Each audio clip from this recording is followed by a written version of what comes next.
you want to say what the topic for this week is, Jimmy? Star Wars, obviously, because last week we were about to talk about it, and then I realized I dismissed it because I realized we were Oh, okay. And He cut off. And he froze. I probably want to go back. Like, we can go back to the Boba Fett episode that just came out, and I'm happy to talk about that alone. Like, not to mention, one thing I always want to talk about is that people will always complain about Star Wars no matter what era. I learned that just reading his. And okay, so we're gonna have a little bit of technical difficulties, but that's okay. Oh wait, can you hear me? We can. It's just that sometimes you drop off. But yeah, you're froze. Yeah. Star Wars is a very big franchise. So yeah, and with that comes lots of fans. So I don't know what you guys want to start off with, the movies or the TV series. Okay, I'm gonna do plan B. I'm gonna make my give me like 5 minutes. I'm gonna put my laptop and make it wired. That might help. Okay. I thought you were gonna say give me 5 minutes to talk about how bad the sequels were. We'll talk They about made it more longer than that. Controversial statement. Right after the Jimmy fix up the internet. Yeah. Well, I'm just gonna lay it. Yeah. I'll be back. Okay. All right. Yeah, I guess I'm one of those people that because I enjoy the films on a very, very casual basis. I can enjoy the films without thinking because I don't think too deeply about the storyline and all the inconsistencies. That's probably why I'm able to think, okay, they're not so bad. If I thought more about it, I probably would have a lot more issues. So that's probably why. But I do enjoy, the most recent thing I saw was actually The Mandalorian. And I thought that was a lot of fun. But only because I thought the baby was cute. That helps a lot. Grogu. Yeah. Grogu, yes. Yeah. Yeah. So many people called him Baby Yoda for ages. And I know. Technically it's not, but it's like, well, I understood that, but then it's like, after that, it's like, you find out that his name is Grogu, like, stop! Like, all of the casual fans are like, but Baby Yoda is so cute. And then all the hardcore fans are like, it's Grogu. But I think Disney made a ton of money off the back of Baby Yoda fame. Like, if they called him like Grogu in the merchandise and stuff, it wouldn't. It's not as cool, it doesn't roll off the tongue as well to be as easy as Baby Yoda. So yeah, I can understand that. But either way, so yeah, I have not seen the TV show. I've seen all the 9 film, but I have not seen the Mandalorian and the new one. I don't know what they call it. Book of Boba Fett. Yeah, I have not seen it. I actually haven't seen Book of Boba Fett yet. I've been waiting until Boba Fett. I've been waiting until the whole season gets on and then I can binge it. But Mandalorian Season 1 was amazing, and I think the great thing about the Mandalorian was that you didn't have to be a Star Wars fan to watch it.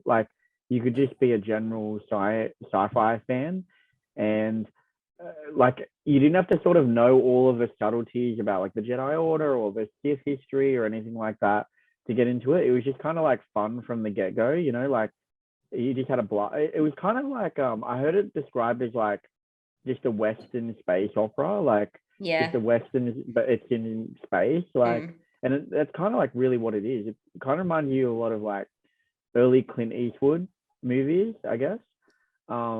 Especially the way it was shot. Yeah, the long shots and the slowdowns and especially the music as well. When he rocks up and he's got his hand on his hip and stuff.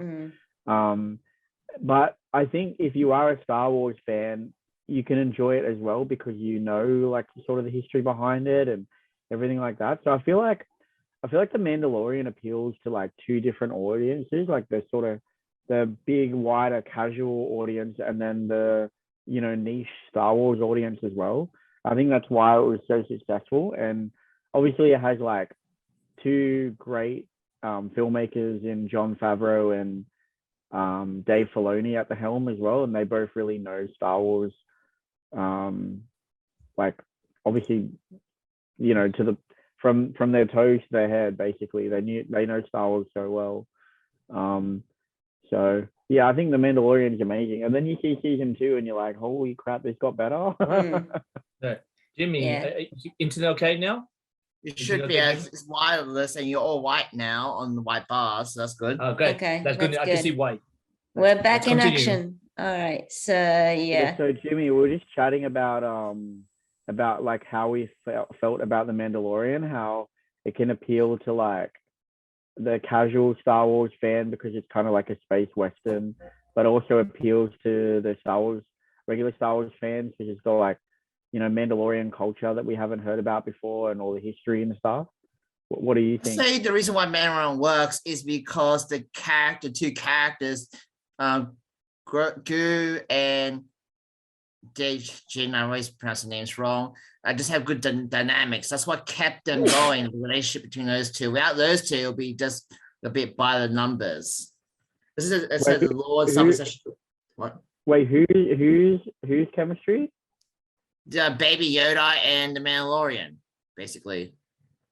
Those two is what makes the show. Because you're invested because the puppeting for Baby Yoda alone is like so perfect. You don't even realize he's a puppet. You think he's an actual creature, and the reactions they do. And the Mandalorian, despite being in a helmet all the time, you can feel like he really cares for Baby Yoda.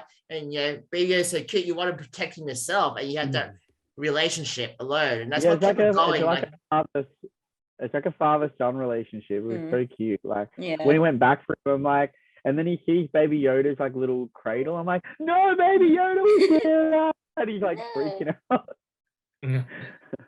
Oh man, no, it was a great show. I thought like, I don't know. Have you guys seen season 2 of The Mandalorian? I have. Yes. Nope. Yeah. Nope. I not seen have. it. Oh wait, can I spoil it, Andrew? Yeah, you can spoil it. Okay, so I was not happy with Rosario Dawson as Ahsoka at the start of it because one, Ashley Eckstein is my Ahsoka because she was Ahsoka in the Clone Wars, but also her Leku, which are like her Montrals, they weren't as long as they are in the show, and I think it's like in universe, I don't think they really had an explanation. But like out of universe, it was because like it's just easier for physicality for her to move ahead, I guess, and to set it. like it would have been flopping around and stuff. Yeah. But it's like they could have maybe done that in CGI or something. Like just extended it. CGI is so cheap now. Yeah, it costs like 5 cents. Just put this hair in. Yeah. Yeah, I was not happy. And then and then she got her ass whooped by like the magistrate as well. I'm like, you're a Force user. You should have like stomped her. You went toe to toe with Vader. What are you doing, mate? Like, but yeah, I feel like. But she won against the magistrate, didn't she? I think eventually, but it was a hard battle. She won against that, but she like fully got her lightsaber like knocked out of her hand and everything. Like the magistrate shouldn't have touched her. And the thing is, like, you see so many theories online as to like why Ahsoka purposely lost so she could find out where Thrawn was, and it was like a one-on-one and all this. And I'm like, no, like, stop excusing it. She should have whooped her ass. My gosh, this is like Dragon Ball Z about arguing about power levels, okay? Like, we can just argue just to make attention. We've got invested fans, okay? Or two, you can argue she's harsh, like she has actually fought against Vader. That was like 10 years ago, okay? But things should make sense, and they should know if they've got fans. They will see this.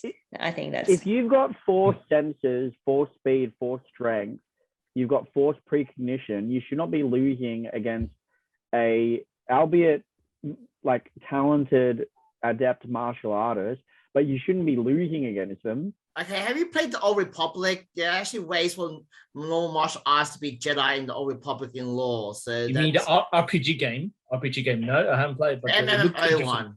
You see them actually go against Sith Lords, like soldiers going against Sith Lords, buying that. No, but I'm saying that Jedi can predict what they're gonna do, like what enemies can do. That's why they're so effective against like blaster fire and stuff.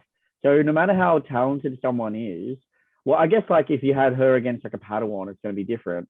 But Ahsoka is like level 8 tier, like up with Obi-Wan and all that. Like she should not have had a problem with the magistrate. She went toe to toe with Vader. Vader would have ripped her apart. Yeah. Is everyone forgetting the Clone Wars? Everyone's forgetting the Clone And, Wars. you're the one Yeah. forgetting. It's actually Star Wars Rebels that he Oh, brought yeah, Vader, Star not Wars, Clone yeah. Wars. So, I No, don't, but she even went to toe with Maul in Clone Wars as well. okay, you want to argue semantics? Okay, well, Obi-Wan, when episode 3, episode 4, Obi-Wan just fights so pathetic against Vader. We're gonna argue about parallels, and we got talk about suspense of that. Yeah, but Obi-Wan got so weak in 15 years from like being able to beat Anakin to losing to Vader badly, and he was like, let's see, in his 40s or 50s.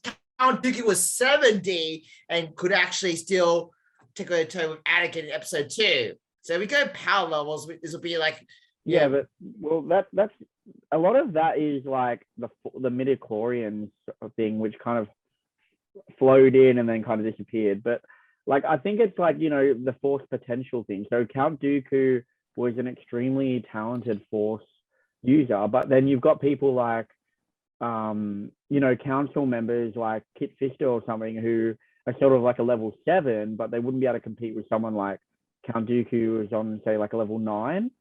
And then, level 3, you see that he just gets slammed. Can you make up the levels, or is this official? Because I don't think that's official. That is official, actually. That is official. So, what I read from the lore, the reason why Count Dooku is good because he actually fought in a style of fencing of lightsaber, which is against other lightsaber users. While our Jedi's never use that because the enemies are using blasters, so they never taught that style. But I was speaking against Anakin's fighting style because it was really aggressive. And the reason why Obi-Wan... it's not so much about his fencing ability. Like, that was the reason he won a lot of lightsaber fights, but his Force powers were strong. He was telekinetically holding up Asajj and Savage like simultaneously while Force lightning electrocuting them. Mm-hmm. That's pretty bloody strong. And then he like, he was like, he went toe to toe with Yoda. Yoda wasn't struggling, but he definitely like held his No, own. Yoda was playing easy on him. No, in the books version, he was going easy because he was trying to redeem his apprentice. No, he wasn't.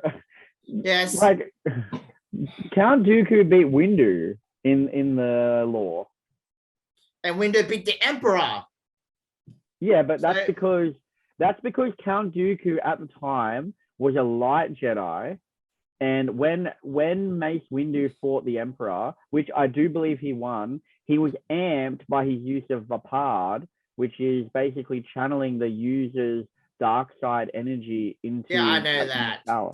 Exactly. Well, he was amped. He was amped. So that's why we can't do the Mandalorian, because there's probably if you put in the book expansion, it's always going to be book expansion. Like maybe the person is trained against Jedi, maybe she has some training in the Force, or maybe it's because she knows how to study against a circus style. We can always make up expression in the lore with books anyway. So I'm not going to really nitpick about power levels because instead it's can't disagree more, Jimmy.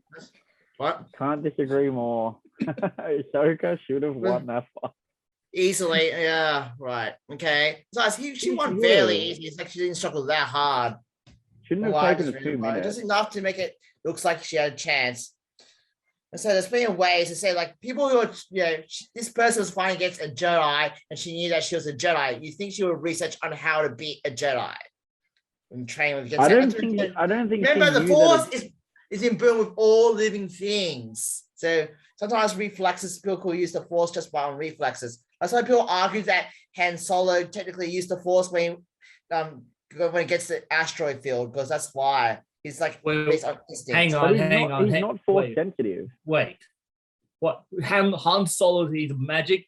How did he get Han Solo got magic, Mr. Jimmy? How did he get instinct? The same way Anakin was good at port racing. She's just based on instinct. Oh my lord. Okay, maybe he's good at flying, just like Poe Dameron or something, but he's not Force sensitive. The Force is on all living things, like they said before. It's just being viewed that everyone can become a Jedi. Yes, correct. It does surround all living things. Yeah, Mandalorian is just how powerful you become in tune with it. Oh my god.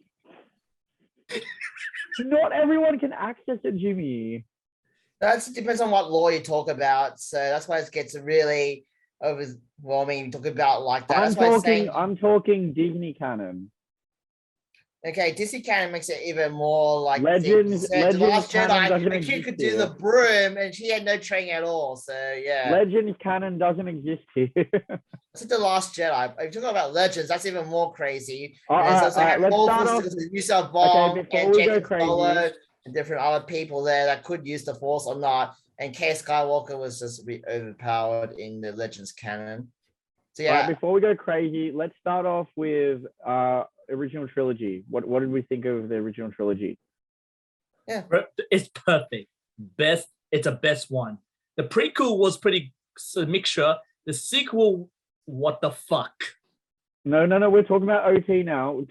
just get one at a time, okay? Let me Original. say it's perfect. Okay, why don't we just do a simple debate original trilogy? Which one's the best from beginning to worst to best or best to worst? We're gonna start from that. From 4 to 6. I would say A New Hope is worse. Second is Return of the Jedi, and Empire Strikes Back is the best one. What? Sorry, so you say Return of the Jedi is the best one? No. So Empire Strikes Back, Return of the Jedi, and New Hope from Okay, first yeah. to third. Okay. Yeah. I mean that's widely accepted anyway. Really? Yeah, no one likes A New Hope. No, actually, the consensus from what I read on the internet is actually Empire Strikes Back, A New Hope, and Return of the Jedi being last. Return of the Jedi has the best scene with the Emperor and Vader and Luke's second fight. The consensus is the beginning dragged on because Luke.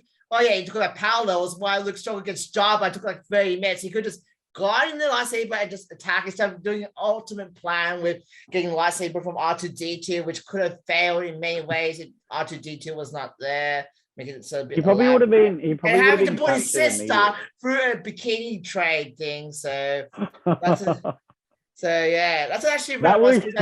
Because George Lucas admitted that he dragged the beginning a bit longer because he was going to run out for runtime. It will be being short.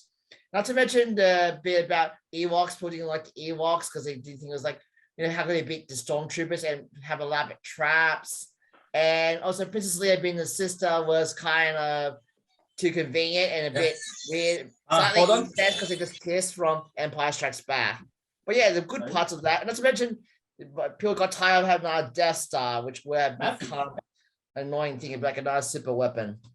Well, the whole slave Leia thing, that was really to appeal to the mostly, teenage young adult male population. Like that doesn't make it better in terms of critical acclaim, though.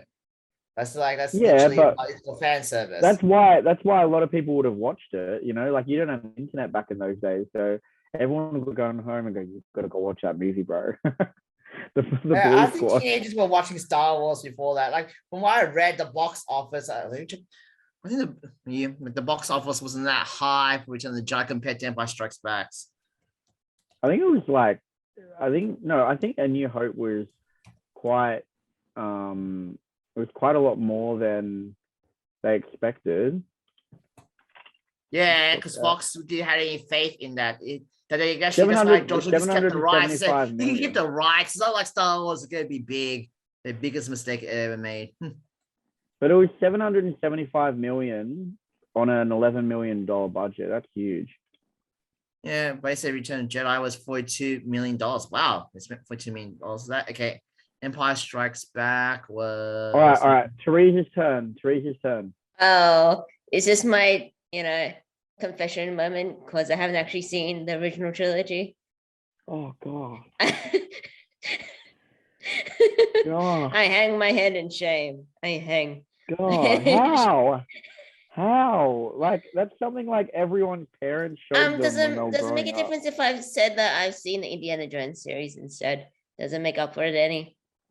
No, Indiana Jones is good, but it's not Star Wars. What about Back to the Future? I can only do so many 80s trilogies, bro. It'd be like saying you've never seen The Godfather or something. I have seen The Godfather. Well, I haven't seen The Godfather. Oh my God! It's on my watch list, okay? I mean, how do you work in film and you haven't seen The Godfather? I know. I've seen The Godfather 3 for some reason, though. Yeah. That's the bad one. It's I, called- Shocking. I know. Hey, remember when we were teenagers, MA15 shows we're not allowed to watch them, Matt. Okay, we're good Oh, age. I for watched kids. them anyway. My parents are pretty cool with that. Well, But that's- honestly, like, I feel like the great thing about the original trilogy was that, like, it gave, like, science fiction films finally, like, a voice. Like, it was allowed, like, they weren't sort of like stuff like, the Time Machine, and I think it was like the 70s, 60s or something.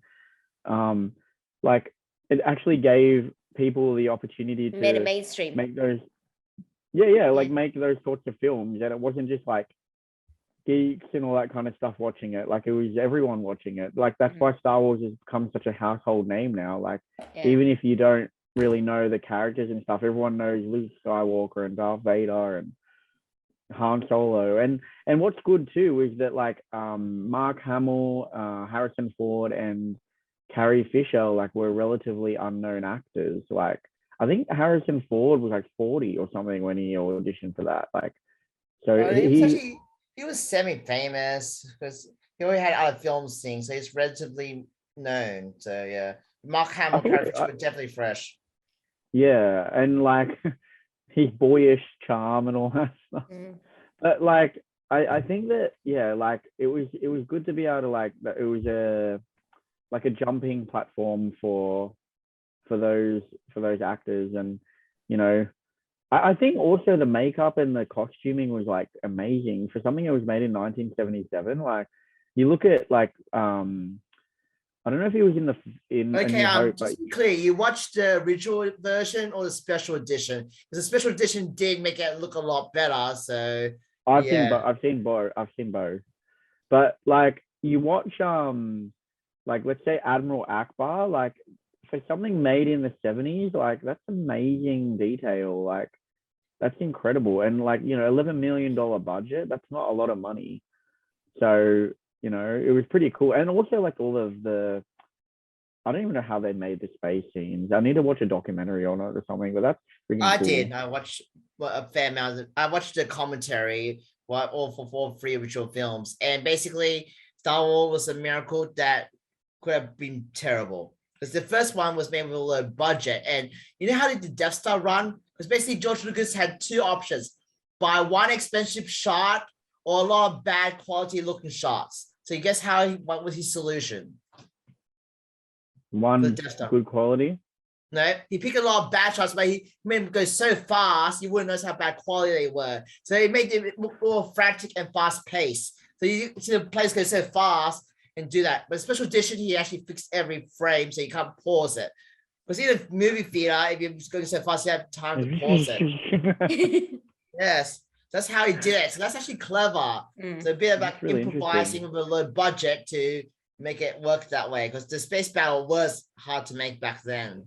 And also that's why they changed the editing to make sure that you see the plane and stuff. And not to mention his wife played a big role in the editing. Originally, the Death Star was not going to destroy the planet Yavin. They were just going to interpret while the Death Star was on the way. And also, Luke was actually supposed to miss the first time and hit it the second time. Yes. Oh, wow. Also, some of the scenes were basically because they were rushed for filming. They ended up having to keep it in, but people didn't know. It's like Mark Hamill said Carrie instead of Leia in one scene after the Death Star run, but no one knows it till like years later. You sound like you were there, Jimmy. Yeah. How old are you again? I said I read the making of that, and they edited out for the. Oh, you're muted. Yeah. Yeah, I'm back again. What I miss out? Just chat with the photographer. What I miss out? Oh, talking about I am your father. Join me, and together we can rule the galaxy. I am your father and son. And we are both gay. That's not the line, Andrew. Go with it. Everyone knows what's supposed to happen next. I thought apparently, like, I heard that apparently when they built like the city shots and stuff, they made them like really small, they actually made them like really small, and then they like use cinematography techniques to like take it from really far away so it looks really big. I think they did that for like that's the probably Lord of the Rings. I think that's probably how they made all those things work. That's why it looks real, because it's like there's some camera tricks you can't. Yeah, back in the day, definitely CGI wouldn't have been able to do it. So they did a really good also, job. like some scenes, like when the stormtrooper bumps his head, that was by accident, but like we had to hurry up to skip it in. Just people just think it's on purpose. Also, I think A New Hope established the Wilhelm scream as well. Oh, okay. I'll need to look for that. You guys don't know what the Wilhelm scream? There's like one screen that's used on almost every movie. It's called the Wilhelm They've scream. actually stopped using it now after really? like Rogue One or something, and I was like, why? I love seeing stormtroopers get thrown away. Like, oh no, that's a shame. Yeah, guys, bring it back. It might make Star Wars popular again. Controversial statement, just saying. Apparently, I think the stormtroopers are actually based on the SS, like in Nazi Germany. Oh really? That's I didn't know that. In general, basically the Empire is the Nazis, space Nazis. It's pretty much confirmed, and that's why Episode 6 was actually based on the Vietnam War, though. Except for the Vietnamese. Where's Palpatine's moustache, though? I guess I didn't want to make it too obvious. If they did that, they might as well just put like a thing that looked like a swastika on his head and call it a night. I mean, if they're gonna go there, they might as well just go all the way. Yeah. So I guess they want to. Andrew, what do you think of the original trilogy? So how would you rate them? I can't rate this one. They're all good. The one worst thing is a Star Wars holiday special. That's it. Oh God, that. You know what? If you watch The Mandalorian, Luke looks more like Luke in a CGI version of himself in The Mandalorian than he does in the actual holiday special as himself. He looks a cartoon. Like yellow. No, the holiday special isn't that the one like that's actually live action, isn't it? I never watched that. I just know it's so terrible. Even George Lucas himself disowned it. It's terrible. It's disgusting. Like anyone watch Robot Chicken Star Wars? That's also funny. I know. Is that the one is that the Family Guy one? No. Robot Chicken. Yep. Oh. Family Guy, Robot Chicken. He's like Chris, because he's actually in charge of Robot Chicken. He said, "Oh, Robot Chicken already did this," and then that's why he gets offended when Peter insults Robot Chicken for doing that. Have you guys seen the Family Guy one though? Yeah, I have. No, I have not seen that. The first one's great. Like the second one is like it's starting. You can see like he's kind of stretching stuff. But the third one was. They actually said it was terrible before that in the opening crawl. Because like we didn't even want to make this, but Fox made us do it, so we just do a half job. They actually said that. I think I can tell they were actually serious. I love when the AT-AT falls over and then it does like Peter's like, ah. That's just a Family Guy joke. The best joke in the Star Wars was the couch joke. Okay, they were just want to stick the couch in from the Death Star, like just get this, and then like just stick the couch for no reason. Yeah. All right. What do we feel about the prequels, guys? How do we feel about the prequels? Except the first. I hope Teresa's seen these. I have. I'm just trying to remind myself. Actually, I see. I remember. I vaguely remember. The Jar Jar Blink. Episode 1 was actually the very first Star Wars I ever watched. Me too. Yeah. My granddad took me. Yeah, I was 8 or 7. This is the order I actually watched it in. Episode 1, 4, 5, 6, 2, 3. What? That's the weird order. Well, that's because episode 1 came out and episode 2 hasn't come out yet. So what choice do I have? I watch episode 1 and then 4, 5, 6 while I'm waiting, obviously. Oh, true. Yeah. Well, then you know that Anakin is going to become bad. No, you don't, because episode 1 doesn't give any indication. Episode 4, by that point, is just that he was. There is actually an Easter egg in that, because when he's walking towards Shmi, it actually shows the Darth Vader shadow. Do you think I would notice that as a kid? Did they have the Darth Vader theme slowly playing? Did they do that just because they could? No. Yeah, I can't remember. But in fact, people actually change the order now. That you watch episode 4, 5, 1, 2, 3, then 6. So you treat it as a flashback. But if you've also seen number 6 and number 1, then you've actually seen Palpatine's face, but then you also see Senator Palpatine talking to Anakin at the end of episode 1 and saying, "I will follow your career with great interest." So you could realistically build a suggestion for that? Yeah, I just think the machete order based on the fan thing. But yeah, the prequels, I actually enjoyed episode 1 and 3. Episode 2 is the one I don't like, but I like the book version of episode 2. The book version fixes all the issues with the movie. They changed the dialogue to make it more believable, and the actions that to make the romance actually do that. And they gave a slight reason why Anakin discharged Count Dooku when Obi-Wan's right next to you. Can you wait 10 seconds before you discharge? No, I can't. Also, not to mention, yeah. Hayden Christensen got so much crap from like those movies, and like he, like look what he was given to like as dialogue. I hate sand. It's coarse and it's rough and it's irritating. Everyone thinks that. Go to the beach. Like when you're trying to clean yourself off, everyone feels like the original that. trilogy has fought hard to change his lines. Like you know the line from Lee says, "I love you, I know." Originally it was "I love you too," but Harrison Ford thought that was terrible. And then they actually shot both versions and had the screen tested because George Lucas was really angry when the "I know." He didn't want that line, "I know." You know, that's the line that everyone likes. That's why he eventually gave in. This is a test screening. Yeah, George Lucas should not be in charge of writing dialogue. Yeah, let that be a great challenge. World builder, but stay away. Yeah, so let that be a challenge to any actor. If you can make the lines in the second one sound good, then you're a good actor. Let's just go with that because it was kind of. Not to mention, it's not also just the line because the way George Lucas actually directed that, like he said, "I want you to be like this," and that's why he chose to be the perfect shot. Because I actually read some of the making of it, and some is like, yeah, you're actually making him more robotic, not less. The direction you're giving as well. The lightsaber battles established in Phantom Menace was so amazing as well. Like, if you compare like the one, I guess the one with Vader and Obi-Wan in Episode 4 was terrible, but like in Empire Strikes Back wasn't too bad, and then Return of the Jedi was okay. But like the one between Maul and then Obi-Wan and Qui-Gon was just it just established lightsabers as so cool. Like how fast they move. The choreography of like Ray Park and like it was incredible like how fast they moved. It was like this is actually exciting. Like you have no idea like what way the battle is gonna go.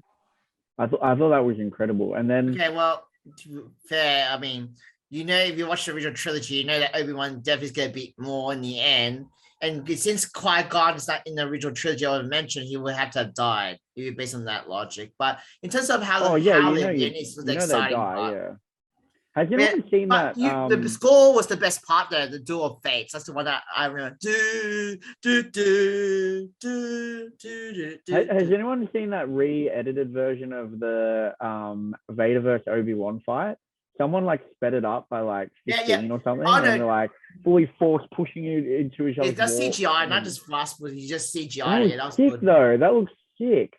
Can someone just like cut and paste it into like whatever's on Disney Plus? If you want, but look at my head canons, the parts that we see, it's in slow motion. It's like in Dragon Ball Z where Goku fought Frieza for 5 minutes and that took 5 episodes. I just say it's all in slow motion, and our eyes were having too slow. We saw it in real time. And then with the prequels, we see it in real time. That's how it would have been like. We were all kids. Our eyes got better. And then look, so on the issue with episode 3, like the shooting, like Palpatine describing the books when he killed all the 4 Jedi was to move super fast. That's how it's described in the books, but in the film, like he looks like he moves so slow that a normal human could have blocked that attack. But I would say in the slow motion. In the book, he actually used an ability called Force Scream. And that's why they like don't react. Okay, which version are you talking about? Are you talking about the adult fiction one, young? I think it's the adult fiction one. I like. I think it's by Terry Brooks, maybe. The one I read is basically he actually had dialogue. He tricked the Jedi, saying that Anakin's lying. He's messing with. He gets one of the Jedi, read my mind, and then when he's trying to read the mind, that's when he attacks them. Then catches them off guard. But you gotta admit, the prequels have so many memes like about them though. Like there's like all the Anakin memes and then all the Jar Jar Binks memes. Yeah, the Jar Jar Binks, all the Jar Jar Binks is a Sith Lord. Yeah. And they actually like acknowledge that in the Clone Wars when he's running around with the cloak in like I think it's the Rodian home world, Rodia, and they're like, oh, it's a Jedi, like he's running away. Yeah, Jar Jar Binks is a Sith Lord. That was also done in Robot Chicken at one point, where the skit where the Empress last was Jar Jar Binks, I'm very sorry I tricked you to giving me a Emergency power. And Jar Jar Binks, yes, you tricked me. Ha ha ha ha ha ha ha ha ha. Sorry, like you should watch Robot Chicken, but that is the I best need to Star check Wars that out. comedy. It's funny.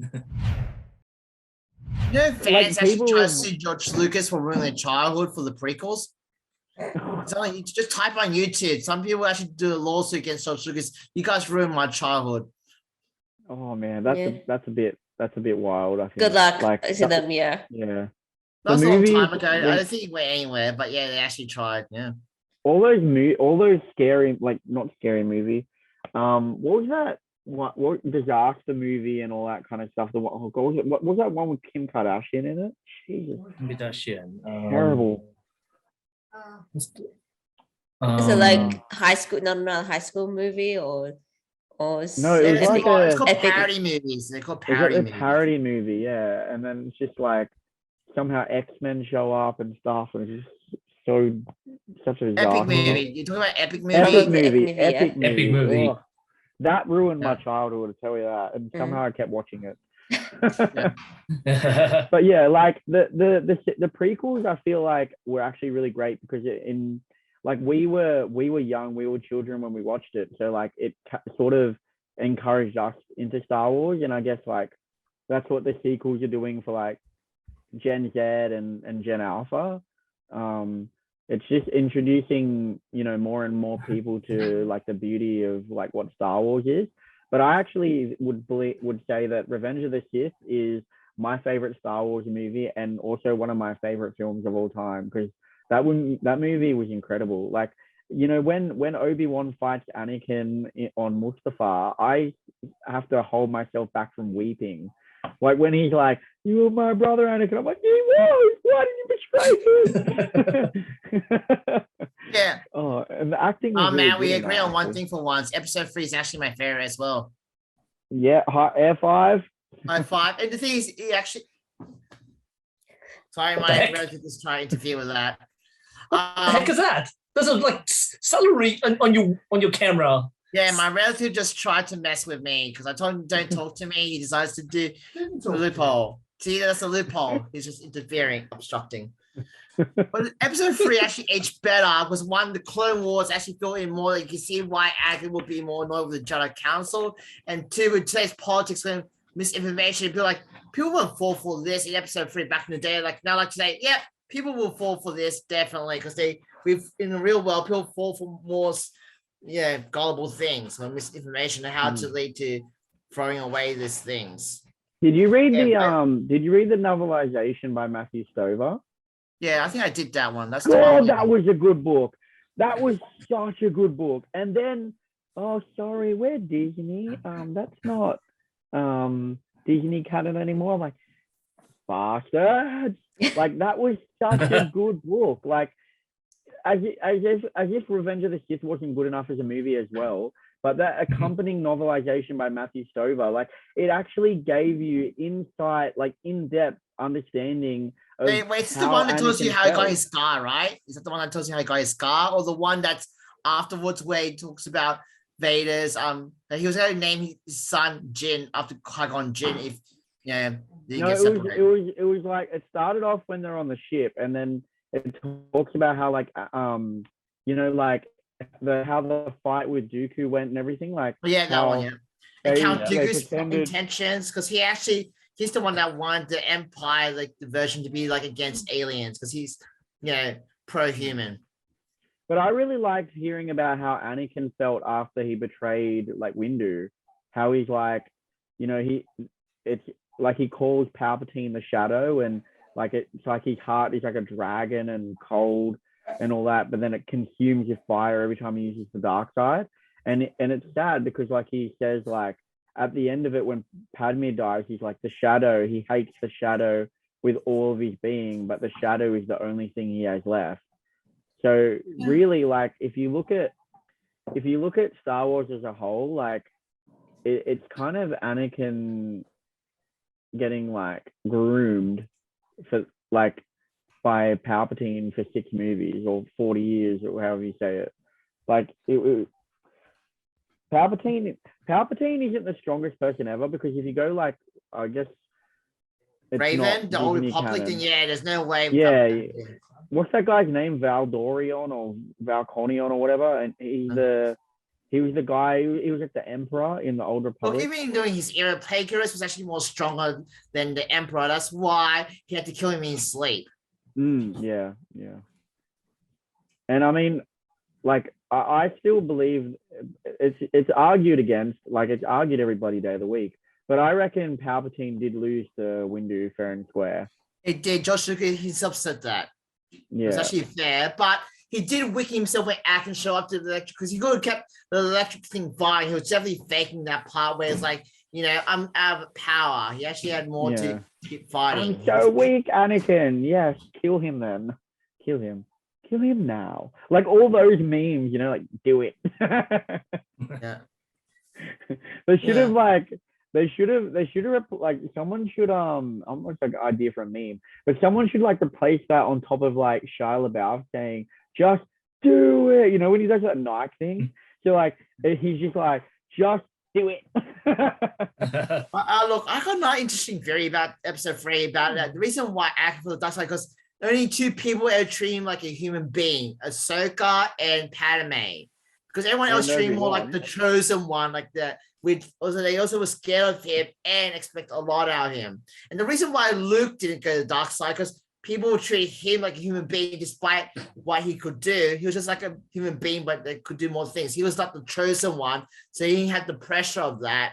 And it's also about trust, because the thing is about Luke, even though no one trusted Han Solo, Luke did, and that caused Han to go good as well. While the opposite happened with Anakin, everyone said you're gonna go bad, and then it caused the self-fulfilling prophecy because they didn't trust him and he couldn't trust them back. I don't think Luke was ever really that tempted though. Yeah, episode 5, like getting his hand chopped off, and you said he's about to kill his dad, like he was getting close to doing that. And that's actually what was supposed to be into the dark side. Yeah, but killing someone doesn't turn you into the dark side, because it's actually inconsistent on that, because what the Emperor if you look at Revenge of the Sith, Yoda was carving up in the Jedi Temple. There was one where he threw his lightsaber like a spear into the clone trooper. Yeah, but you have to use the dark side energy. That's basically the dark side. Although Anakin used the dark side too much and didn't go to the dark side, but it is inconsistent, okay, with how you tend to the dark side. But I'm gonna just that's a long explanation we won't get into. But what did we all think of Grievous? What? Griever. What did we all think of Grievous, Grievous? the robot general. You're talking about the robot general, right? Yeah. Yes. He's okay. Like he's supposed to be a pretty shadow to Vader, because part man, part machine. Somebody's like full machine and a little bit part man. Yeah, like he said, the problem with it, I think foreshadowing like my opinion is that they had one main villain pair movie and you don't have time to really care. Like Darth Maul was better because of the Clone Wars, obviously, because he had more time to develop. And Count Dooku just dies. Like she shows up near the end of the film and then dies in the beginning of the third one. You don't have time to actually empathize with him unless you watch the Clone Wars. And Grievous, of course, Clone Wars actually made him better as well. But yeah, in the film itself, though, he's just like an overpower house that you know that Obi-Wan's going to win purely because he's in the You Hope.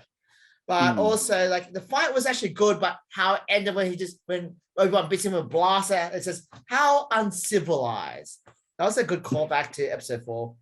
That's what I thought Grievous was actually scary, but he wasn't as scary as he's shown in, like, Genndy Tartakovsky's Clone Wars, like that mini series, like, because in that Grievous takes on like Ayla Secura, Coyote Mundi, Shakti, and then like a couple of other Jedi all at once, and he flogs them. Yeah, are you talking about the anime ones? Because I'm not bad with names, right? It was like all the episodes were only like 2 minutes long or something. Like, yeah, they were more action packed. So yeah, I mean, he's supposed to be scary in that regard, but I think with the Clone Wars, they had to tone him down, obviously, because they had to make it 10 minutes. Plus, they can't kill too many characters out at the same time without making it feel redundant. And yeah, but the anime cartoon was the canon at the time because that's how why Cast was makes when the force choke his thing throat, right? So do we all agree that the prequel trilogy is Revenge of the Sith first, Phantom Menace, and then lastly Attack of the Clones? Yeah, I agree with that. All right. Sorry, Cool. wow, this is also, just quickly before we move on to the sequels, what about when when like Yoda's at the Ford Command Base and then he's like, focus all your fire on the nearest starship, and then the clone trooper looks at him, and then people have made it into a meme like, oh my god, Master Yoda, did you just speak normally? The only time. The only time. Yeah. And then he was summarily executed for hearing Yoda's for breaking Yoda's spell. Oh shit. All right. Oh, I just one more joke. Like, execute order 66. So, what are the 65 orders? That's in Robot Chicken where he tries to name I think all. order 65 was, I think, killing all of the senators or something. Yeah, it's a joke. Where it's not sure about official law, but yeah, the first 20 in Robot Chicken is all like a trivial stuff. Also, order 67 in Robot Chicken is the the Ewoks dancing from Super Dance. Oh geez. Yeah. What did you guys think of the sequels? I say okay. Let's talk about this sequel. The number 7, they bring back the old fashioned way. I'm happy on it. Second, what the heck is going on? The third may have a problem. okay. Right. It's too vague, but I'll just Pretty vague. Yeah, okay. I honestly thought like firstly they needed a single creative vision for all 3 films, because originally it was supposed to be like J.J. Abrams directing Force Awakens, I think Rian Johnson directing The Last Jedi, and then Colin Trevorrow directing The Rise of Skywalker. Oh, okay. And it's just It's actually they all have originally called Duel different. of Fates. That was actually the original name when Colin Trevor was directing. What was it called? Duel of Fates. And I read the leaked script. It's very, very different. Yeah, I think. Honestly, but even if Colin Trevorrow did do it, like they needed to pick someone to direct all 3. Yeah. Like imagine you had Avengers Endgame, you had the Avengers movies, but all different directors. Like one. Technically, they did because Josh Whedon was the first 2, then the Russell Brose was the other 2. So that was 2 different directors. Oh yeah, Josh Whedon. But like, I suppose that's debatable. But I mean, I just think that like if you're gonna direct something like that, you have to have one creative vision and you have to stick with it. You can't keep chopping and also you want to get technical. In the original trilogy, George Lucas directed the first one, then it was a different director, the RoboCop director for Empire Strikes Back. I've got someone else for Return of the Jedi. Yes, no, I know you're. I know, but I think Matt is talking about at least consistency, because I think out of all of the trilogies, that one felt like it had the least. I think that's what I'm saying, just because there were so many parts. And I know filmmaking, there usually is like a lot of people, but this one is like, it felt like it wasn't as cohesive. Like many people were trying to throw in their own ideas. And this is me actually not, and I'm going to put myself on the line by saying that I actually didn't hate this trilogy as much as what I've heard. Because I've seen this, this new trilogy being torn apart. But I guess, diehard fans will be very nitpicky. But even then I can see like, I mean, people want at least to have a single story arc, because it is a trilogy. You want there to be some connection and for it to at least make sense. I mean, at the very least, give your audience that. So I think that's what Matt is trying to say. What did you think the strong moments were, Therese? Honest, I again, I'm going to probably get myself speared, but I actually think the concept of the dyad to be very, very interesting. And I know this, a lot of this goes very controversial because a lot of people are diehard fans for, shipping and all that stuff. If you don't know what that is, don't dive into it. Save your life, don't do it. But I'm in there, and I think it's just it's interesting concept, because that sort of relationship and dynamic you don't really see at all, because usually you see like buddy cop friendship between 2 guys, or you see 2 strong a strong connection built into romance. And that's pretty much it. A lot of the other bonds that could be possible, you don't see. So this was pretty much, and spoiler, I know how they took it in the thing. I know that I might be saying next, but at least they gave something unique about how two people can have like a connection and how they interact. So despite the fact that, what's his name, Kylo Ren is Dick in the beginning at the very least. He's And not that dick. Well, He's not that dick. Well, he kills his dad. I mean, how much more of an asshole can he be than that? He I did mean- He didn't kill his hesitate, mom, Yeah, though. that's true. That's true. I know, but that was more out of a broken heart. That wasn't like he didn't shoot her in the head or anything like that. He I wasn't. thought Yeah. I actually thought the dyad was actually kind of cool too. Like, and I feel like Adam Driver as Kylo Ren. I didn't like him in the first one, but he In the second one, carried yeah. he carried both those. He's films. a very good actor, and I think hopefully Hollywood will recognize him more than what they're doing. So yeah, he's got range. He could actually given everything. So yeah, like you, I didn't really think much of his character in the first one. He was kind of like generic bad guy. He's like wanting to be the next Darth Vader, and then they gave him a little bit more multi-dimension. Yeah, in the not second really, one. not really. What's sad though is they could have done so much with a character when Han appears to him on the ship, and then he turns back to Ben Solo. You know who that should have been? It should have been Anakin.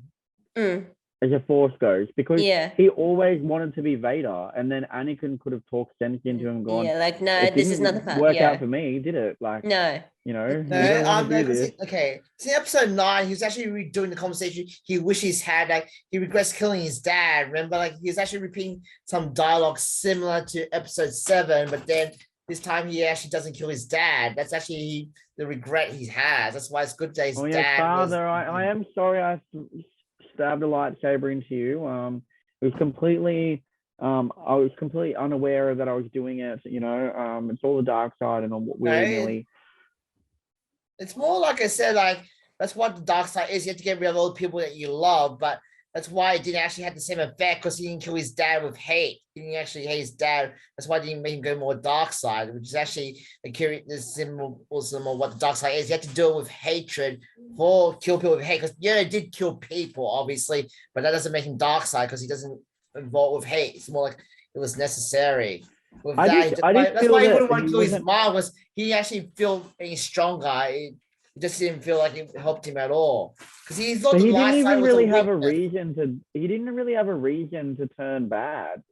Like, he didn't have. No, he didn't like bad parents or anything. I don't know. Maybe honestly, Ray would have been the most logical person to turn bad, because, like, she's treated like shit her whole life. She was like abandoned by her parents, left there, just scrabble around and scavenge for food and water and all that. Like, but it was implied that the Emperor was manipulating him since he was a kid, like sending him thoughts and stuff when he was a kid. Like, so I've been messing with you since the beginning.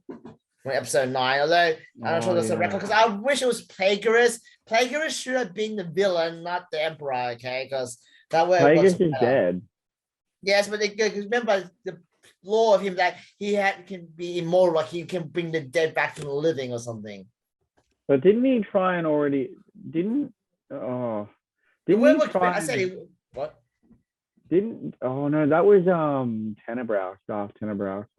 Wasn't mentioned, like, they couldn't say that he possesses bodies and that's how it works. I'd rather it was Plagueis, not the Emperor that came back. That was the problem with episode 9. I feel like can we just all agree that Ray is the worst part of the trilogy? No, I don't feel that.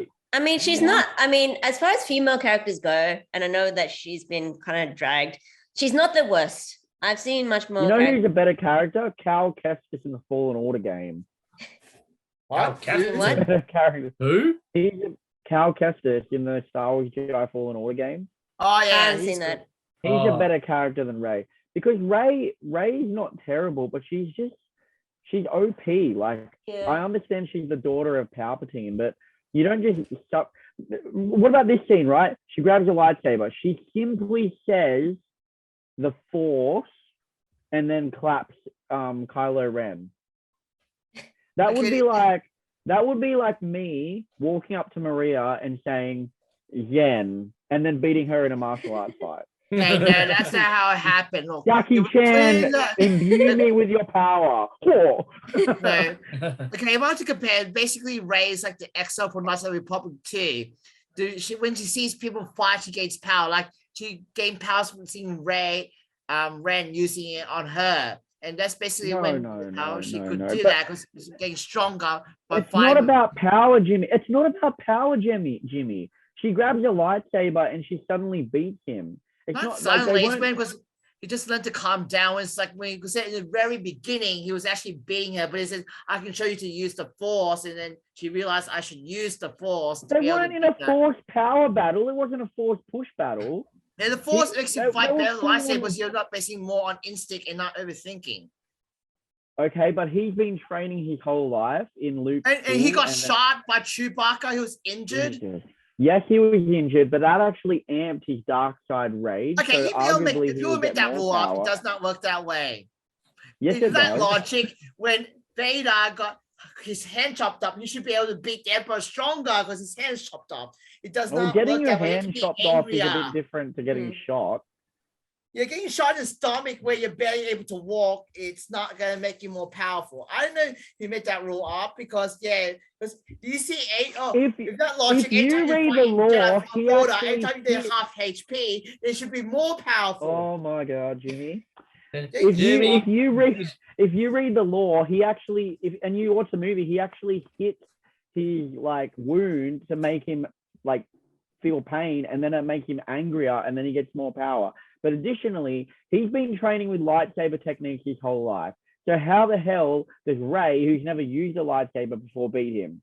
Yeah, this is what's making a lot. It's just because she's a female character, it didn't feel as because there's not much training. It was a Mary Sue character. No. If you look at Ahsoka Tano in the Clone Wars, people complain Ahsoka was a Mary Sue when the Clone Wars started. This is why I don't take the Mary Sue argument seriously, because people say that and 10 years later they say they're great. So that's why, because when Clone Wars season 3, I read into the comments of the review when he escaped from thinking, oh, she's such a Mary Sue. She escaped when no one could escape. Every other Jedi that got kidnapped. And she goes just a mechanic. So, yeah. Luke would have been around the same age in A New Hope, right? And then he went up against Vader, right? In Empire Strikes Back. In A New Hope, he just blew up the Death Star. Yeah, I'm saying he was young in A New Hope. Then he went up against Vader in Empire Strikes Back with a little bit of training, and he got his ass whooped. Vader beat him by stamina wise.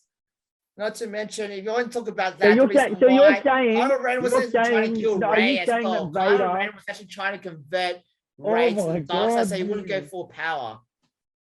Also, if you look at episode 9, Kylo Ren beat Rey. The only reason why Kylo Ren didn't kill Rey is because Leia stopped him from killing Rey.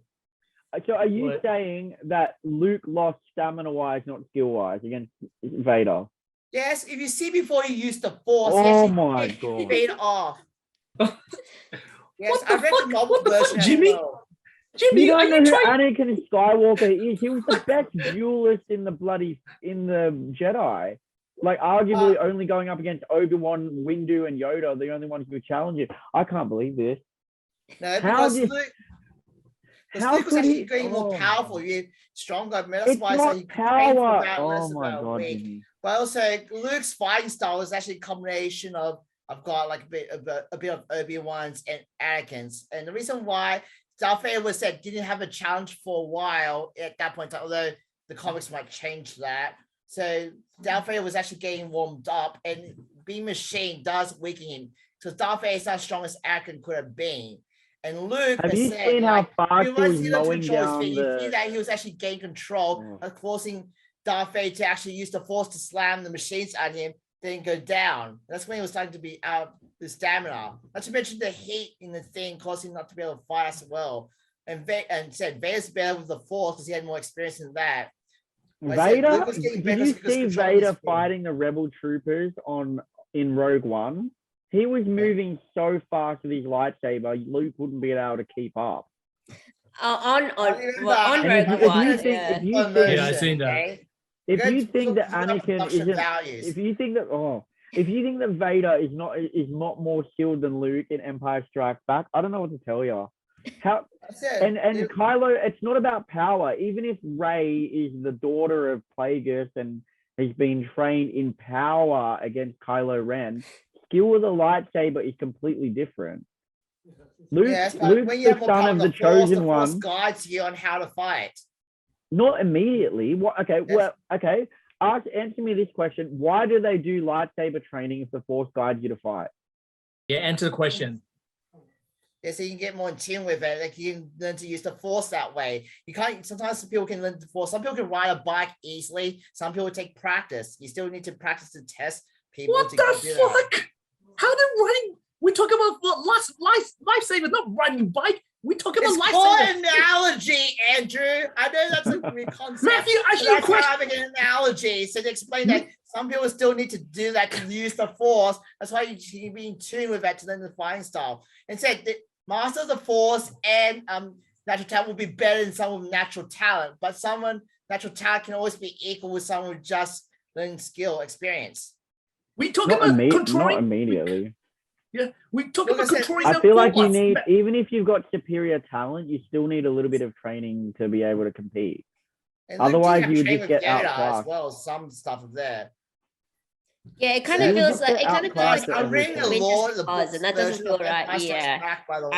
don't know. I'm I think- sorry. I'm book sorry. as well, Jimmy's that's wrong based on this. Stammer, Yeah, because I'm kind of Luke- have to side with Nat on this because I think training should matter. I think, and not just because you've got power or this thing that's innately like you just in the Force that means you get to win. Yeah, by it's like default. it's like Besides- Ray ends up getting pretty good with a lightsaber because she might have natural, like innate ability to pick things up quickly, but it doesn't mean that she should automatically be able to flog Kylo Ren into the snow when she's picking up a lightsaber for the first time. She shouldn't have been able to compete with him. At the first lightsaber swing she swung at him, he should have ducked under a guard and just cut her head off. Well, should have been able to anyway. Like, there's no way she should have been able to compete with him. Maybe after 2 months of training with because the thing is, a lightsaber isn't something you just pick up and you're good at it. No, it's a sword. Like it's very, very hard, especially when it just shouldn't, because you're more likely to hurt yourself anyway, especially because it's like. Because the thing you need to consider, Jimmy, too, is that maybe the Force does guide you into like how to use weapons, how to block like blaster bolts and stuff. But the thing is, when you're fighting people with blaster bolts like stormtroopers, they don't have the Force.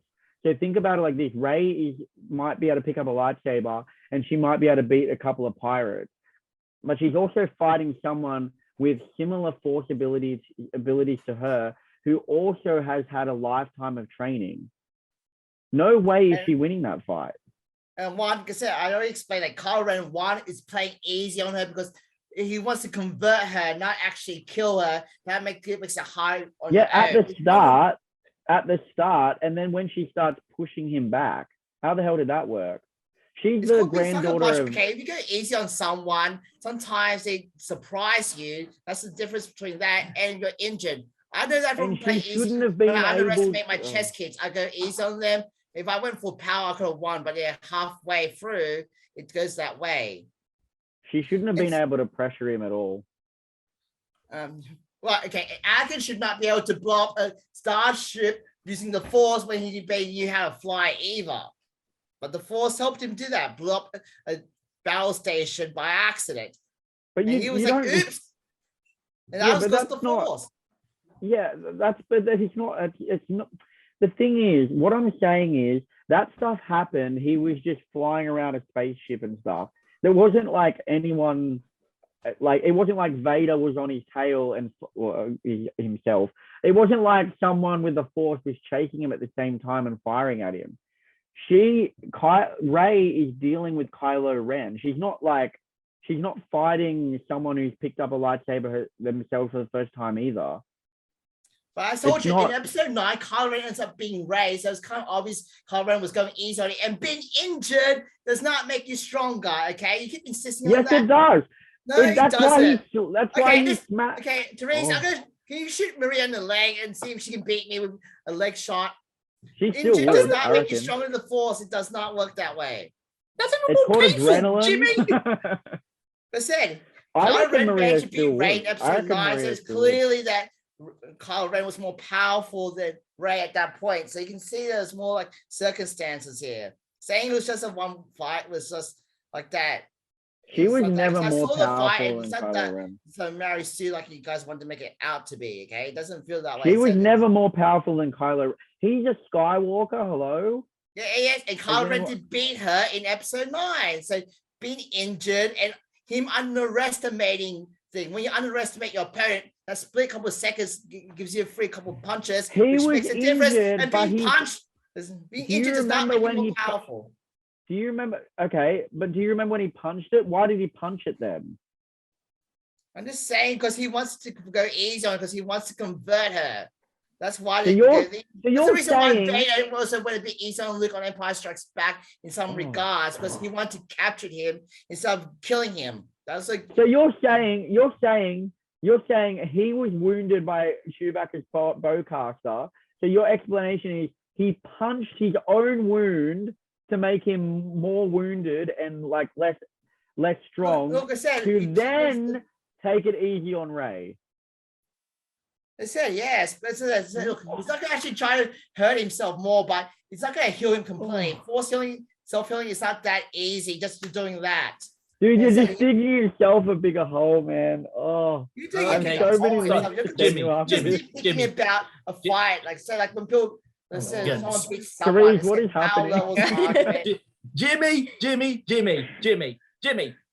This story on the number 9, they're repeating on Return the Jedi. Okay, they're repeating it because I don't know what your word or Jimmy about that woman that about trying to hurt you and that one.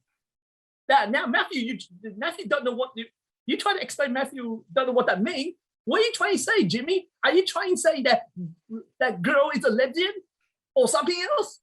What are you talking about? At least I don't agree with Matthew, but at least I can understand what he's talking about. I don't even know what you're talking about, Andrew. I guess Troy- it's- Are you trying to say this? The number 9 repeating the same thing on Return of Jedi, but completely different.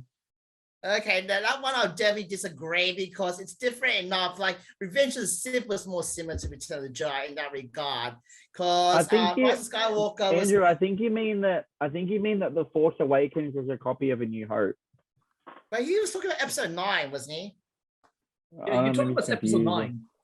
But Yes, episode 9, I'm gonna be honest, the strongest part about that was definitely when Rey picks up the lightsabers and then well, actually, when she's on the ground, and then all of the forces of all the Force ghosts appear, like with their voices and stuff. I thought that was amazing.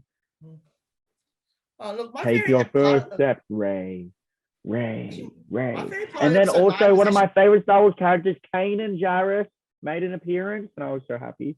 Nice.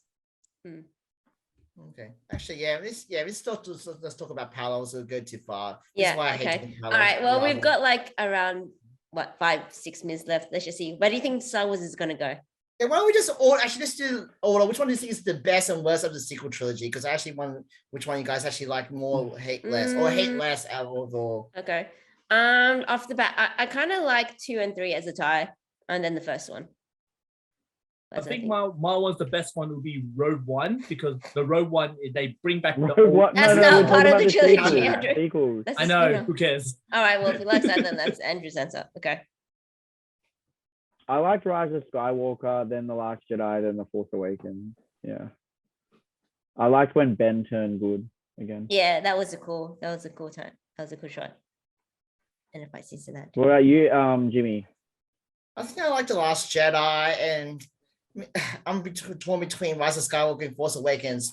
Because Rise of Skywalker felt like is when the conflict started thing, like it just back because I felt like it was a reaction to people didn't like the Last Jedi. Just change stuff to please them. That's what annoys me. However, like Teresa said, the dual axis thing, like the fights were really good. Like how it goes between two, they're not in the same room, but they look like they're fighting. The transition shots were really well done. And also, not to mention, I like Poe's development. The bit where like he's trying to be like the heroes are old, he's under pressure. Like I might be leading my army to death, and then when the bit where it's like, I feel you guys, sorry, there's too many of them, and then Lando comes and there's this many of us, and Poe's like getting hurt again. Yeah, because I feel like one thing I relate to Poe is like trying to live up to your heroes, the people that you admire the most. And that's the one thing I relate to. That's why it's one of my favorite moments, because Poe is trying to be like the people that he respects. And I'm trying to be the people like I respect. But I will never be like Maria or anything. And Maria will never be Jackie Chan, but you need to be your own person. She sorry, can do it. Yeah. I think Teresa's question is interesting too. Like, where do we think Star Wars is going to go?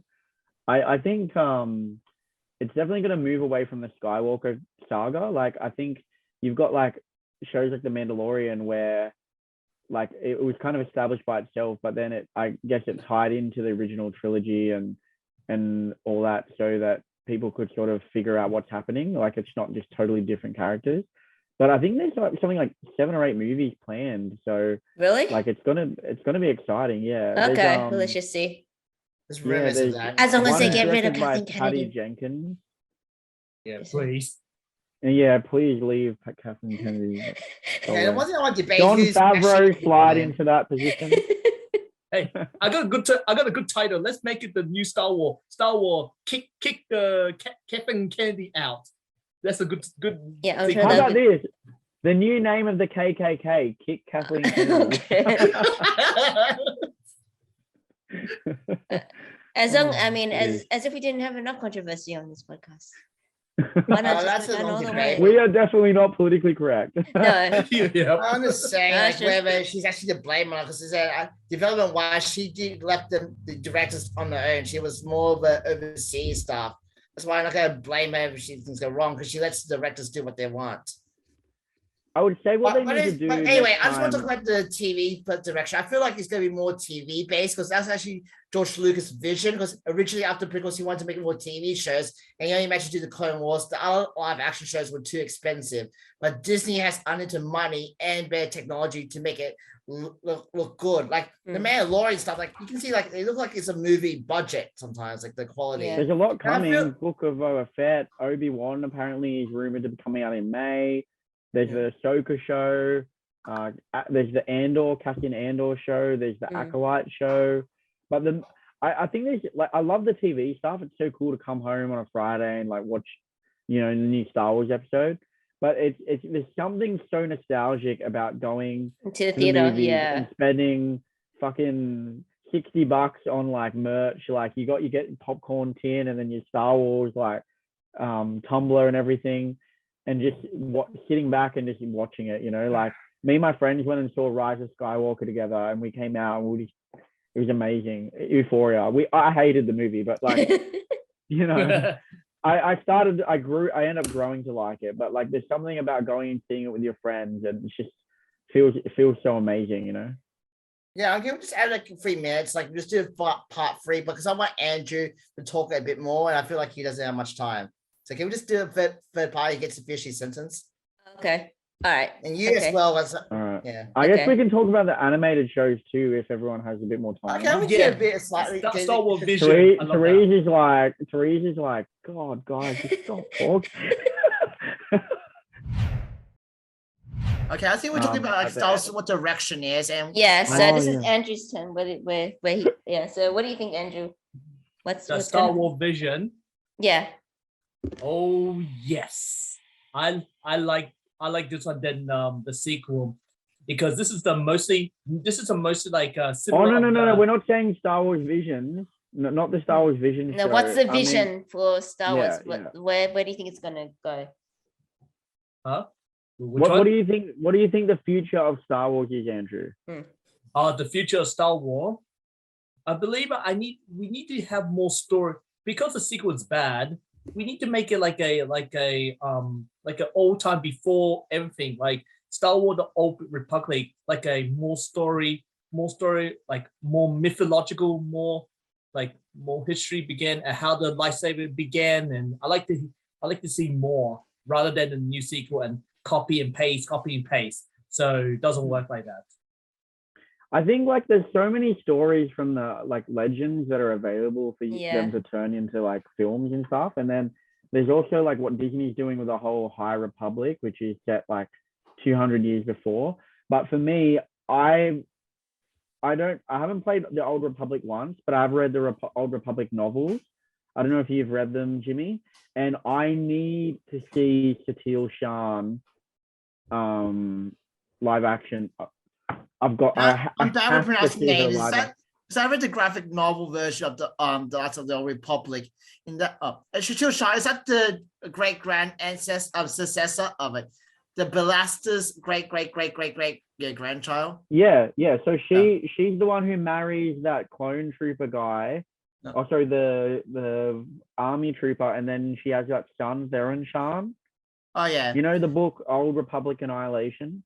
I didn't get to read all of the Old Republic because I tried to play the MMO, then MMOs are so painfully long to play just one class. Have you seen the Old Republic, the cinematics? Yes. She's the one who fights Darth Malgus. Yeah. I think I know who she is, but he cuts her lightsaber in half, and then she force pushes him into like this mountain. I was like, oh my god, that was sick. Yeah. Oh man. What do you guys think of the animated shows like Rebels, Clone Wars, all that kind of jazz? Clone Wars was set the one that was set right, the season final one where Ahsoka versus Darth Maul, and then seeing him saving Rex and stuff. That was just the best parts of Star Wars ever, like memory. And not to mention, it feels like if Ahsoka was there with Anakin would not have turned to the dark side. I bet that's why it feels like. If Ahsoka was there. Yeah, like we're doing Revenge of the Sith, like he was actually in the actual place. Anakin would share his feelings towards Ahsoka and be honest, and we're told about Padme because he would have trusted her about those kinds of things. And that's one of the reasons why she would maybe said something wrong with Palpatine as well. I feel like if anyone could have brought him back though, it would have been Obi-Wan. And when Obi-Wan went to see him, his feelings of paranoia and all that had already started. You know, he'd already killed Windu, he'd killed the younglings. Like even if he'd stopped and said, okay, Obi-Wan, I surrender, like no one's gonna let him live.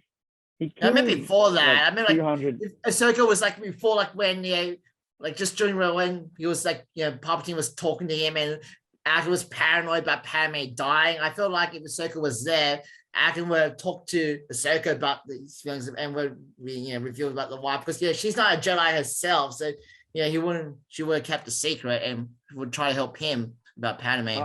I think Palpatine had planned this from the beginning. That's why he sent Obi-Wan to go kill Grievous. Yeah, also maybe that's why and Palpatine wanted Ahsoka separate. That's why he did the Darth Maul thing. Could have been part of the plan. Who knows for sure. Well, I really loved season 7 because you actually start to get to see like I loved Anakin with his sort of long hair, the one that the hair that he's got in like Revenge of the Sith, how it's like longer and it flows and stuff. Clone Wars, you can see Palpatine beat Darth Maul, so you can see the power difference between Palpatine and Darth Maul. That was also epic. He clapped Maul. He clapped Maul hard. Yeah, that was sick. Okay, why don't we just debate that? Which one do you think is better overall, Rebels or Clone Wars? That might be harder. I thought Rebels had a stronger storyline because Clone Wars, it had too many characters to feature on. Like, don't get me wrong, I love Clone Wars, such a great show, but it had too many characters to focus on that not enough people got enough character development. It had episodes of Ayla Secura, it had episodes focusing on Kit Fisto, like it just bounced around too much. But as an overall storyline, I thought Rebels focused on like the ragtag group of rebels in the Ghost crew. That gave them all character development. Sabine grew up and resisted, eventually got over how she felt about betraying her people and serving the Empire. Ezra challenged his feelings of self-esteem and stuff. Kanan, became more confident and realized that he could train Ezra. And Hera had the confrontation with her father and everything. And Zeb ended up sort of Just gonna get some water. repairing the relationship with Agent Callus. They all had great storylines and they flowed so naturally. They went through so many challenges, but they were able to develop these characters as well. So I thought Star Wars Rebels was great in that. The only thing I didn't like about Star Wars Rebels though was the lightsabers looked really skinny. I don't know if that was an aesthetic thing, but they looked weird. Did anyone notice? Did anyone notice that? I didn't really care enough to do it, but I think you're right. As I said, my brain doesn't really care too much about the details of art style too much because I like to turn off my brain against fires. Because if I were to turn it on, I'll be talking about how unrealistic it is. That's why I say that. That's why I don't do the parallels thing because you think too much, you end up not enjoying anything. Especially, what did you think about the Bad Batch? Oh yeah, that was actually more enjoyable than I expected. But the thing is, the first 4 episodes were great because it shows how the Empire thing, but then it kind of dragged a bit. But then the ending was actually pretty decent. Not good enough to say it's better than Rebels or Clone Wars at the moment, but it has potential to see in the first season. The only problem right now, if I was you have to explain what happened to them during Rebels and Clone Wars and what happened to them. So yeah. But I also I thought Wrecker was so cool. I like Wrecker and his little dinosaur toy. Yeah, I was surprised that he ended up being one of the more likable characters because when he was in Clone Wars, he was just a muscle guy, but now he actually has some depth into him, and how he bonds from America as well is actually really nice touch. And then also you get to see the origins of Kanan. Hera. What? Kanan. You get to see the origins of Kanan. Oh yeah. Remember Death of Balaba gets shot and then Caleb Doom takes off? Yeah. And you can see seeing the chips, the control chips, how you get rid of them and stuff. Yeah. Yeah, of course. That's in the Clone Wars because in the Bad Batch, only one of them got affected by the chips because they were all mutated. The chips didn't work, basically. That's the explanation. I think they did work though. They worked on Crosshair. Oh yeah. Yeah, that's what I meant. Work on one and Wrecker, I worked to extend but a lot less, but they end up removing it completely. But yeah, just wondering where it goes. But yeah, look, the one reason is also not a reason. Okay, I'm just going to talk about one reason why I also suspect that when we move towards series, because both Boba Fett and Obi-Wan were originally supposed to be one alone movie, but the solo movie failed, and now they're TV shows.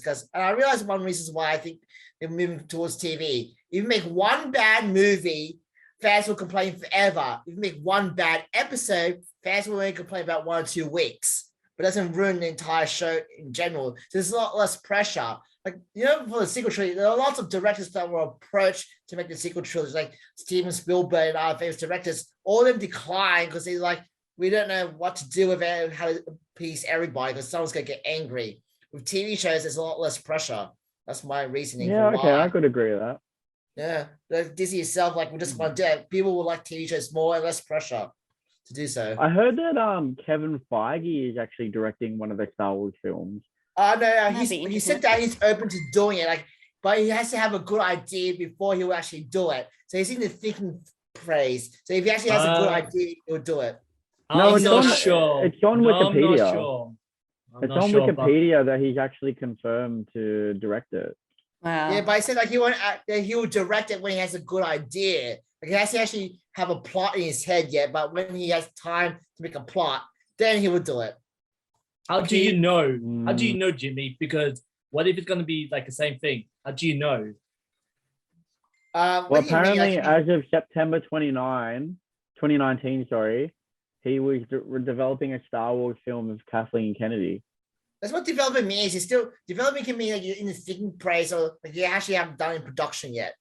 Because development is just making ideas and making sure that it works. Because some movies take forever. Endgame of the Infinity War took 3 years of thinking before they wrote the script completely. So we don't know how far they've gone yet. So September 2019 is probably enough time, but also he's doing Marvel at the same time, so maybe it's in between jobs. It'll be a while. Sure he'll do a good job anyway. Yeah. You don't want to split yourself too thin. But I said, I think taking your time is good now, because now that we're done with the Skywalker trilogy, you have the pressure of the original actors coming back, because I think that's one of the reasons why they made it so quickly, because before the actors died, and Carrie Fisher did die during one, which is tragic. I'm But, also you know, excited they to just do- see. I'm also excited to see Rogue Squadron, which is getting directed by Patty Jenkins. You know, Oh, the nice. director of Wonder Woman. Okay. And Taika Waititi is directing a Star Wars film as well. Yeah. Cool. Oh. That'll be good. And I guess it's going to be like something related to like, you know, like he's going to do something crazy. Like he's going to end Yeah. up voicing a crazy character like Chopper Probably. or something. Yeah. And you Takeshi did one of the episodes of The Mandalorian in season 1, the one where the robot kills everybody and rescues the baby for season final. He did that one. Taki, the Taki. guy. And that's Taika. why you can see, Oh, Taika Waititi, yeah. and he did the last episode of season 1 of The Mandalorian, and you can see like the joke about the stormtroopers missing the thing. Like there was a lot of random good jokes with the robot as well. That was just, you can see that was his style. I want to see a Kanan live action too, because apparently they're saying Ahsoka's show, right? So at the end of the fight with the magistrate, she's looking for Thrawn. So they're saying that her show is going to be focused on her search for Ezra and Thrawn.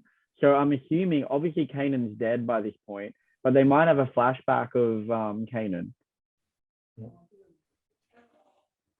Yeah. No one's It's excited to see actually, Kanan. remember, Thrawn and Sorry, I didn't remember who that is. Okay, did you watch Star Wars Rebels? Because I realized No. that not many people watch Star Wars Rebels. No. You guys all watch Star Wars Rebels. That's No. why you don't know him, because that's why you forget. You just haven't watched the show. But basically, he was Okay. the main protagonist in Rebels, and in Rebels, he disappeared with the villain Thrawn, which you probably don't know because you haven't watched Rebels either. So the villain of Rebels and the hero, they disappear in of the show. No one knows where they come. And the Mandalorian, he was actually mentioning the villain from the Rebels. So that's why. So Matt's talking about that. If you didn't see the villain because they disappeared together, you're more likely to see the main hero of Rebels. Did I explain that right? Yeah, correct. Yep. So, Yes. Therese and Andrew, that's your homework. You have to watch, Watch all the 4 Rebels, seasons okay. of Star Wars Rebels. Okay. Okay, Right. and I will Clemson. watch it days- with 2 you, days worth of Therese, if you content. want. Okay. No, thank you. I'll let you know. But yeah, Um, remember, it's over 100 Activate your episodes Disney total. Plus subscription. I'm 100 episodes. We're Okay. gonna get Wasn't loaded sponsored by 100 Disney now. episodes. Yeah. Sponsors, please just keep freaking Star Wars for the rest of the. But look, the thing is, though, you can skip the filler, so you can do the recommended thing. Because Clone Wars, the weird part is, it's not shown in order of story. Some episodes are set before what set of episodes, and they don't tell you that. Okay. They should set aside a thing in Disney Plus so you can watch it in chronological order. Mm. It's like freaking painful to have to go through it, eh? It's not Yeah. too bad when you release order. If You gotta keep going right, back to right. the like season 2. All right, season 2, episode 1, 2, 3, 4. Back to season 1, 1, 2, 3. It's like, oh god. Yeah. Yeah. Okay. I guess that's pretty much it. So thanks, guys. So that was a really awesome. Yeah, that was fun. That was a fun Yeah, chat that was on fun. everything Star Wars. Fans, Well, let us know what your thoughts are, what your favorite Star Wars movies are, where you think, if you're a fan of TV series, what you're looking forward to, where you think it's gonna go. So yeah, it's been fun. And do tune in next time for an awesome podcast for all stuff that's interesting. And it'll definitely be a fun ride. It always is. So thanks, guys. So that was good. So yeah, hope to see you Yeah, guys next again time. soon. Yeah. Bye. See ya. Bye. bye-bye.